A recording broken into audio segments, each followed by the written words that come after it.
بسم اللہ الرحمن الرحیم۔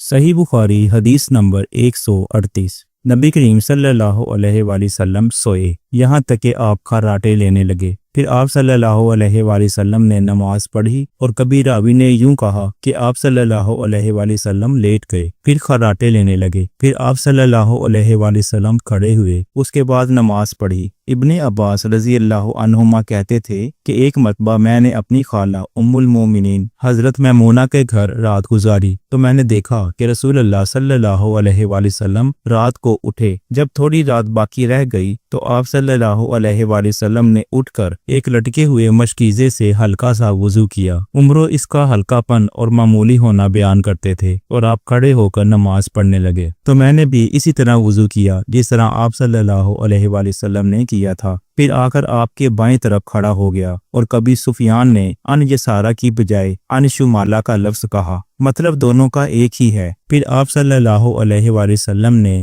مجھے پھیر لیا اور اپنی داہنی جانب کر لیا، پھر نماز پڑھی جس قدر اللہ کو منظور تھا۔ پھر آپ لیٹ گئے اور سو گئے حتیٰ کہ خراٹوں کی آواز آنے لگی۔ پھر آپ صلی اللہ علیہ وآلہ وسلم کی خدمت میں مؤذن حاضر ہوا، اور اس نے آپ کو نماز کی اطلاع دی۔ آپ صلی اللہ علیہ وآلہ وسلم اس کے ساتھ نماز کے لیے تشریف لے گئے۔ پھر آپ صلی اللہ علیہ وآلہ وسلم نے نماز پڑھی اور وضو نہیں کیا۔ سفیان کہتے ہیں کہ ہم نے عمرو سے کہا کہ کچھ لوگ کہتے ہیں کہ رسول اللہ صلی اللہ علیہ وآلہ وسلم کی آنکھیں سوتی تھیں، دل نہیں سوتا تھا۔ عمرو نے کہا، میں نے عبید بن عمیر سے سنا، وہ کہتے تھے کہ انبیاء علیہ السلام کے خواب بھی وہی ہوتے ہیں۔ پھر قرآن کی یہ آیت پڑھی کہ میں خواب میں دیکھتا ہوں کہ میں تجھے ذبح کر رہا ہوں۔ صحیح بخاری حدیث نمبر 139۔ رسول اللہ صلی اللہ علیہ وآلہ وسلم میدان عرفات سے واپس ہوئے۔ جب گھاٹی میں پہنچے تو آپ صلی اللہ علیہ وآلہ وسلم اتر گئے۔ آپ صلی اللہ علیہ وآلہ وسلم نے پہلے پیشاب کیا، پھر وضو کیا، اور خوب اچھی طرح نہیں کیا۔ تب میں نے کہا، یا رسول اللہ صلی اللہ علیہ وآلہ وسلم، نماز کا وقت آ گیا۔ آپ صلی اللہ علیہ وآلہ وسلم نے فرمایا، نماز تمہارے آگے ہے، یعنی مزدلفہ چل کر پڑھیں گے۔